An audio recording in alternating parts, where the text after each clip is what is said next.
Dr. Schwartz, thank you so much for being here today. What's so amazing about you that sets you apart from so many other cosmetic surgeons is the fact that you specialize in eyelid surgery. So what led you into the direction of ocular plastics? So it's interesting. It was sort of it just happened by sort of a process of elimination. When I went to medical school, I was interested in everything, as I think you should be going into medicine. And one by one, I would do this rotation, and I would think, well, this is amazing. And by the end of the rotation, it wasn't for me. And I remember that ophthalmology was like the hardest thing to get into at the time, and they would do these little micro surgeries, and I saw a corneal transplant. I thought, wow, saving vision, that's amazing. But in this country, we're not always saving vision. If you do a medical mission trip in another country, you are truly saving vision. In this country, it's a small percentage of actually saving vision in the ultimate way. You're doing a lot of preventative care. And it got really boring very quickly, and I found that there was very little sense of originality within that field. So I wanted to venture into plastic surgery. And from ophthalmology, that's the route I had to take. So I went into oculoplastics, and I did 2 years of training at UCLA, and then I did another 2 years of training in facial plastic surgery in Beverly Hills that allows me to be truly a cosmetic oculoplastic surgeon. And there's very few of us that are cosmetically oriented. Most of us are functionally oriented. And that's a precision type surgery, correct? Yeah. So what type of procedures do you offer for your patients for eyelids? I do anything and everything to do with eyelids. So I'll do obviously blepharoplasties, which are eyelid lifts. I'll do ptosis repair, which is a muscle surgery to open the eye wider, which can happen from a host of reasons. I'll do lower eyelid surgery, including bag removal, but there's a lot of intricacies that happen between the interface of the cheek and the eyelid, including fat grafting to address the contour, or skin removal, or fat removal, or fat transposition. There's so many different things that have been developed over the last decade for that surgery. And then I would be remiss to not mention the brows. As the brows drop, they can crowd the upper eyelid region. So then a very sort of natural brow lift is something I like to achieve. I do that endoscopically. And then I also address necks and lower face as well. And that's sort of everything. But a less than large portion of my practice is revision work, and that's correcting other people's botched work for eyelid surgery. And I was sort of develop a following for it, for fixing lower eyelid retraction cases, or asymmetries or hollowing that can happen after unwanted or sort of less than ideal outcome for lower eyelid surgery or upper eyelid surgery. So are there any other new surgeries that you're currently performing? The upper eyelid sulcus, which is the area between the eyelash and brow. Oftentimes, patients would come in saying, I look older after the previous surgery I had. And really what it was is that they were getting hollowed out on their upper eyelids. So I started adding fat, or I could do filler, to the upper eyelid sulcus. So that's, right underneath the eyebrow, where it can look hollow and deep. And I put that in, and it really softens everything. It makes it look really nice, both on men and women. Wow, that's incredible. Are you doing enhancement of lips? I'm doing lip augmentation. I think sometimes there's too much lip lifting or too much lip filling. It has to sort of all balance with the rest of the face. The face vertically is broken into thirds, and we have to take that into consideration as well. As we age, the area from just underneath the nose to the top of the lip elongates, and that could be made shorter, but sometimes it's naturally the right height. Filling lips and overly filled lip obviously looks terrible. Trying to evert a lip or lift a lip with filler is really something that's deceiving, and I think doesn't always work. But sometimes the lip just looks dehydrated, and that's the perfect lip to fill. Oftentimes we see these irregular M-shaped lips, So when the edges go down a bit much, that's also hard to lift with a filler. But as long as it's within reason, and not too much is needed to put in, I think it's valid. I put fat in lips. This like gummy smile could be help if there's a hyperactive muscle above there with Botox. There's a lot of things you can do to make it look nice. So what are some of the most common non-invasive procedures that your patients are coming in and they're wanting to have done?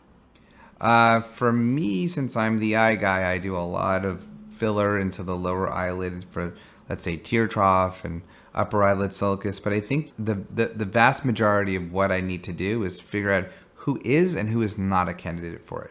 Some people are just not candidates for filler into the eyelid. That could be because their bag's too big or because their skin's too thin over there. There's not enough tissue to hide the filler. And that's where I think other people will get into trouble. You just need to know who is just the person you have to say no to. I do a lot of non-surgical rhinoplasties. I like this radiofrequency microneedling. I have a Morpheus device. I do like the results of that. Over time, you can do maybe 3 sessions. It can help with crepiness in the neck, lower eyelid area. I think these are all nice little modalities. Clear and brilliant laser. All of these that involve almost no downtime. They usually involve 3 treatments, and you can get some nice results from them.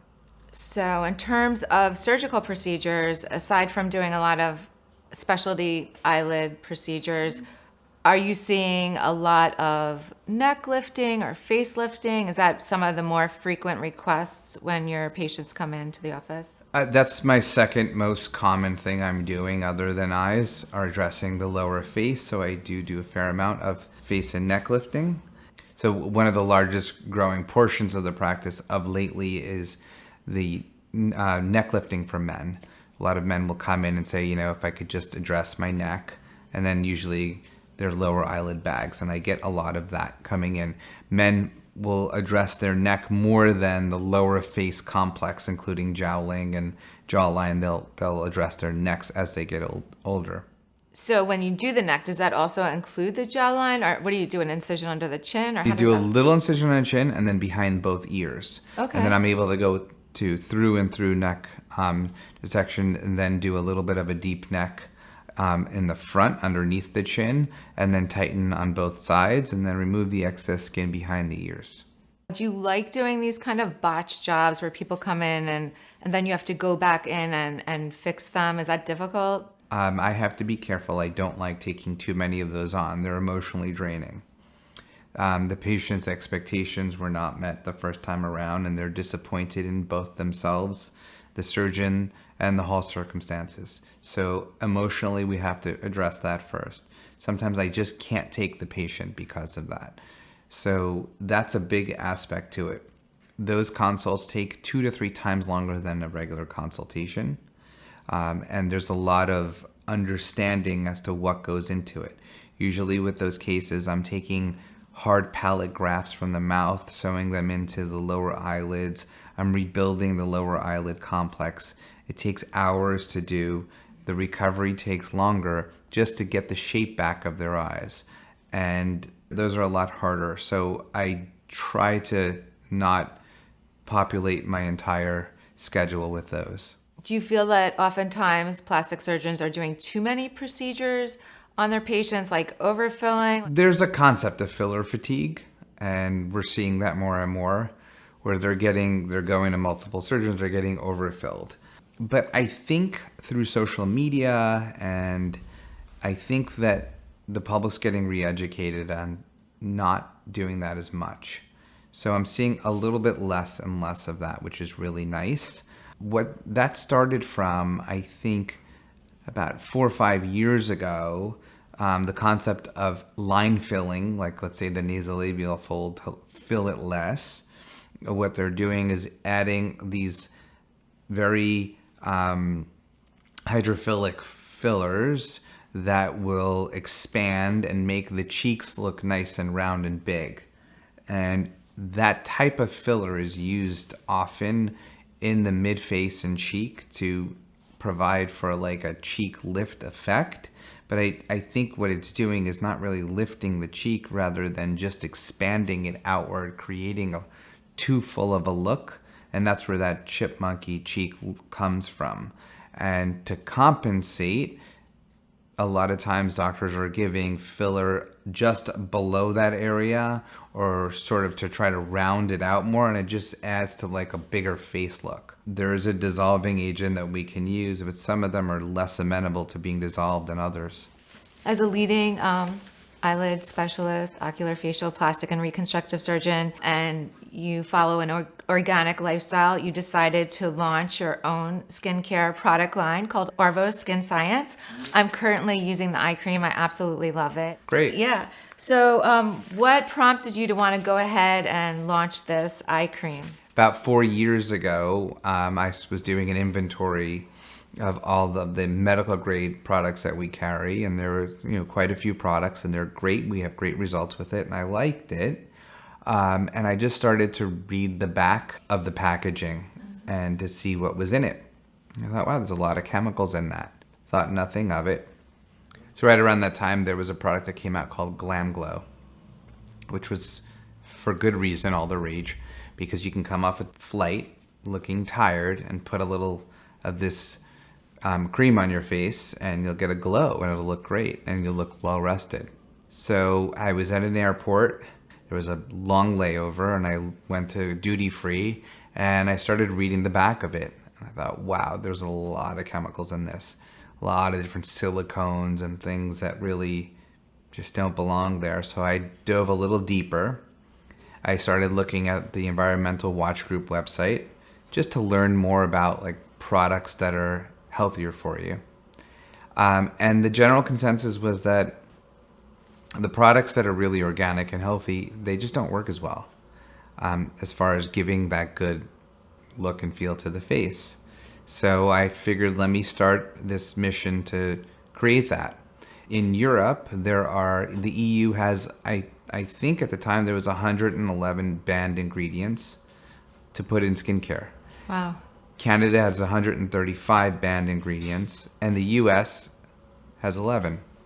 So I thought, well, if they're going to put garbage in our skincare, Unbelievable. let me create one that doesn't. So I started to call, and I wanted to create it in the US, which was difficult. I started to call different laboratories and speak to different chemists, and when I started to give them a blacklist of things that I didn't want in there, when it started to get too many, they said, listen, I can't do that. There's just too many.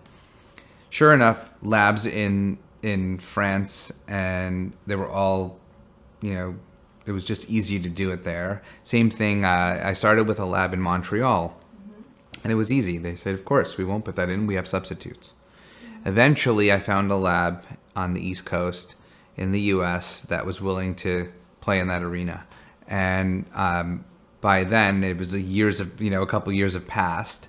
But in the beginning, I literally I bought a new updated organic chemistry textbook, and I had to reteach myself organic chemistry to understand these isomers and these sort of like these mirror image compounds that they were putting in that weren't clean. So since then, clean beauty has been all the rage, and environmentally healthy and safe beauty has been all the rage.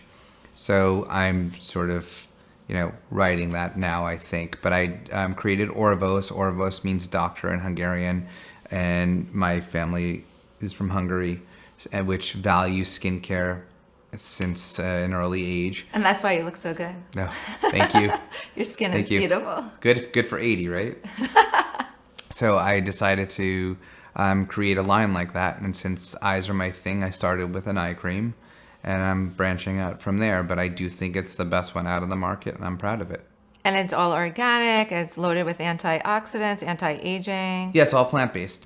It's a plant-based product. So I substituted a lot of the chemicals that were needed to create a certain effect with plant-based mimickers out there. So for instance, instead of a retinoid, I put bakuchiol in there.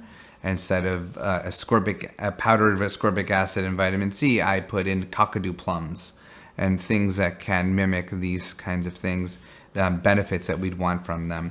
There's green tea in there, and a lot of other fruit-based acids in there as well. So are there any suggestions that you have for your patients or viewers in terms of what can you do preventatively to reduce early signs of aging? Don't smoke, stay away from the sun, use sunscreen, take your makeup off before you go to bed, take your contacts out before you go to bed, get a good night's sleep, meditate, eat healthy, try to stay away from sugar and carbohydrates. I mean, we all know all this stuff, but it really works. It's cumulative if you do it. It's okay, if you want to have a glass of wine, but having, the bottle is not exactly healthy for you. So limiting sort of activities. And if you don't have to go out and it's more important to get a good night's sleep. Thank you so much, Dr. Schwarcz, for taking your time out to sit here and interview with me. I'm really excited for everyone to hear more about your practice and your specialty services that you offer here at your practice in New York City and as well as in Scarsdale. So thank you so much. My pleasure. I'm super passionate about what I do, and this was fun for me.